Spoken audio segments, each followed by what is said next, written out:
Bonsoir à tous et bienvenue en cette nouvelle édition. Voici d'abord les titres de ce lundi.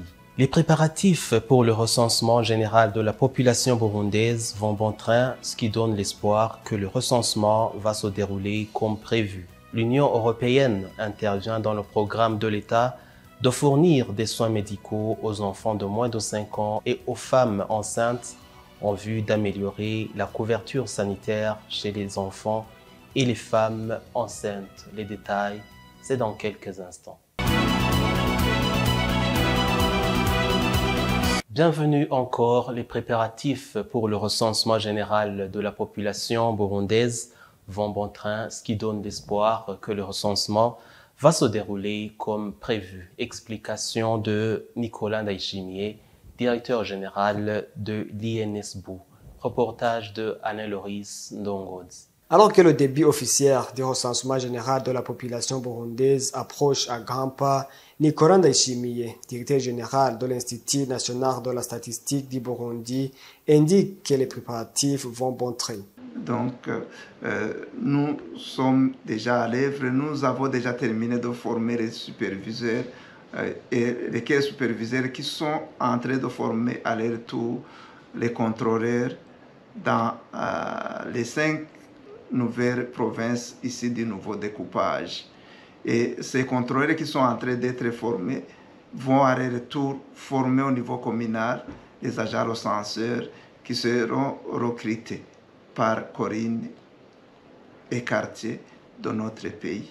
Il explique pourquoi, durant ce recensement, des données statistiques sur l'agriculture et l'élevage seront collectées. Donc, vous savez déjà que notre pays, c'est un pays où beaucoup de ménages vivent de l'agriculture et de l'élevage. Donc, c'est pour cette raison que nous voudrions collecter des données en rapport avec le secteur agro-pastoral pour pouvoir valoriser les données et pouvoir aider le gouvernement en matière de prise de décision. Donc, nous allons poser beaucoup de questions sur les possessions de ménages dans le secteur agro-pastoral. Donc, en rapport avec le nombre de bovins, en rapport avec le petit bétail, toutes ces informations seront collectées. En rapport avec les outils qui sont utilisés au niveau de l'agriculture, en rapport aussi avec les autres biens possédés par les ménages. Rappelons que ce recensement débutera officiellement dans la nuit du 15 au 16 août pour se clôturer le 7 septembre 2024. L'Union européenne intervient dans le programme de l'État de fournir des soins médicaux aux enfants et aux femmes enceintes en vue d'améliorer la couverture sanitaire chez les enfants et aux femmes enceintes. Ange Negrita Irakoze. Le programme du gouvernement du Burundi de la gratuité de soins pour les enfants de moins de 5 ans et les femmes enceintes est soutenu par l'Union européenne à travers le projet PASS dans le cadre d'améliorer la santé pour tous. Marie-Christine Pipet, responsable des questions de la santé dans l'Union européenne et qui est l'initiateur de ce projet, nous parle brièvement de ce projet. C'était dans la 5e journée de la caravane dans la province de Muramvya. C'est depuis 2016 que l'Union européenne appuie le secteur de la santé ici au Burundi, parce qu'on considère que c'est vraiment un secteur prioritaire d'intervention sur lequel l'Union européenne doit pouvoir appuyer le gouvernement et surtout le ministère de la Santé, donc pour être en mesure de mettre en place sa politique nationale de santé. C'est en fait un accompagnement que l'on fait auprès du ministère de la Santé. Et dans le cadre du PASS, il y a de nombreuses composantes.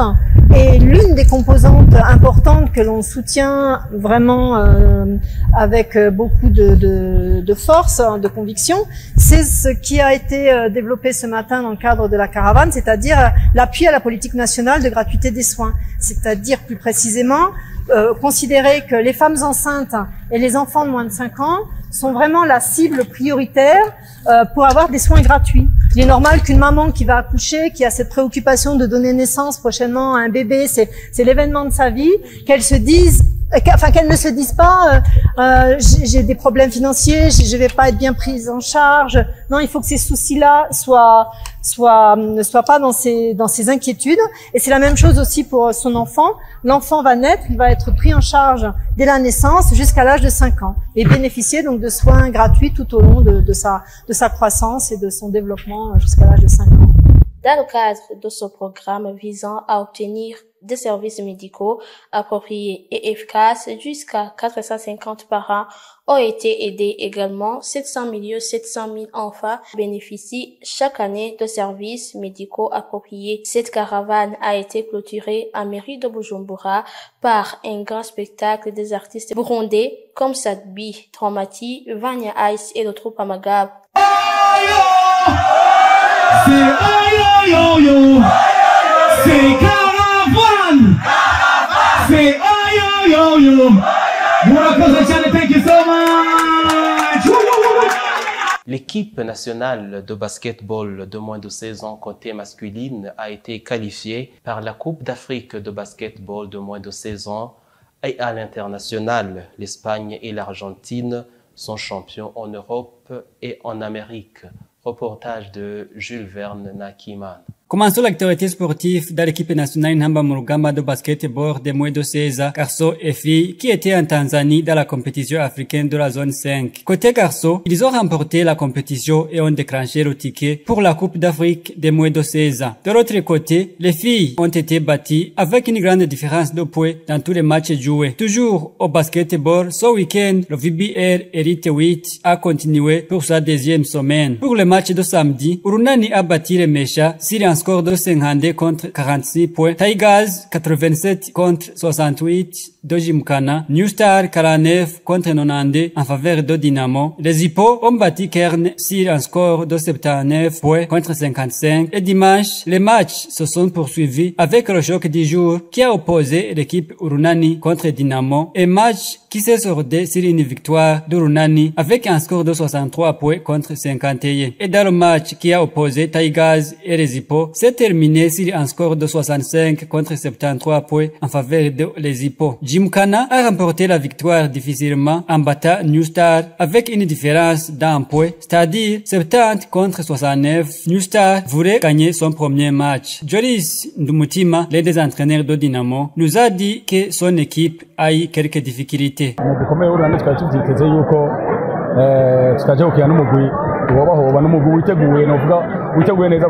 savions dès le début que nous allons affronter une meilleure équipe. Ils ont été meilleurs que nous. Il nous fallait de faire quelques améliorations techniques. Il y a encore du temps pour nous corriger. Il y a encore d'autres matchs devant nous. C'est pas seulement au Miami. Nous devons améliorer nos performances.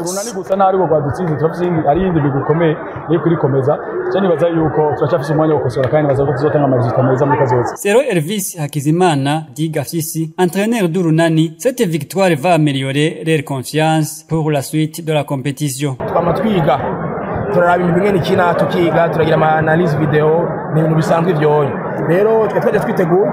Nous nous sommes bien préparés. Nous avons analysé leurs matchs et les matchs n'ont pas la même ampleur. Nous devons gagner ce classico pour rester au top niveau et ça s'est très bien passé.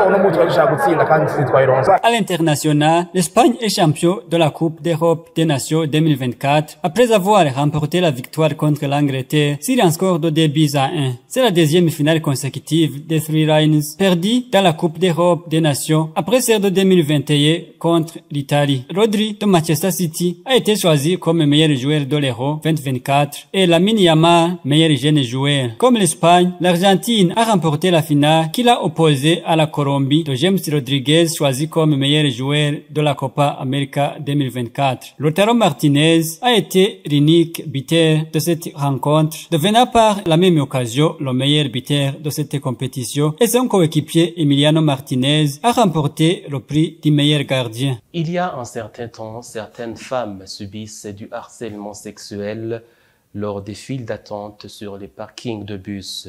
Pour plus de détails, Patrick Atangman. Le harcèlement sexuel constitue toute forme de comportement non désiré, verbal ou non verbal, ou physique, à caractère sexuel qui est lié entre égaux ou dans le cadre d'une hiérarchie, le fait d'user à l'encontre d'autrui, d'ordre, de menaces ou de contraintes physiques ou psychologiques ou de pression grave dans le but d'obtenir des faveurs de nature sexuelle en abusant de l'autorité conférée par ses fonctions. Actuellement, à mairie de Bujumbura, de jeunes filles témoignent d'avoir subi le harcèlement sexuel dans certains endroits tels qu'au centre-ville, à l'arrêt bis, si le fil indien en attente de bis vers divers quartiers. Les mêmes témoignages pointent les doigts dans les bus de transport en commun où certains hommes profitent des circonstances et se mettent à faire des attouchements non désirés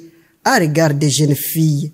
Le fait que le harcèlement sexuel, peu importe sa forme, affecte la santé de la victime de façon à nuire à sa dignité, sa santé psychologique ou physique.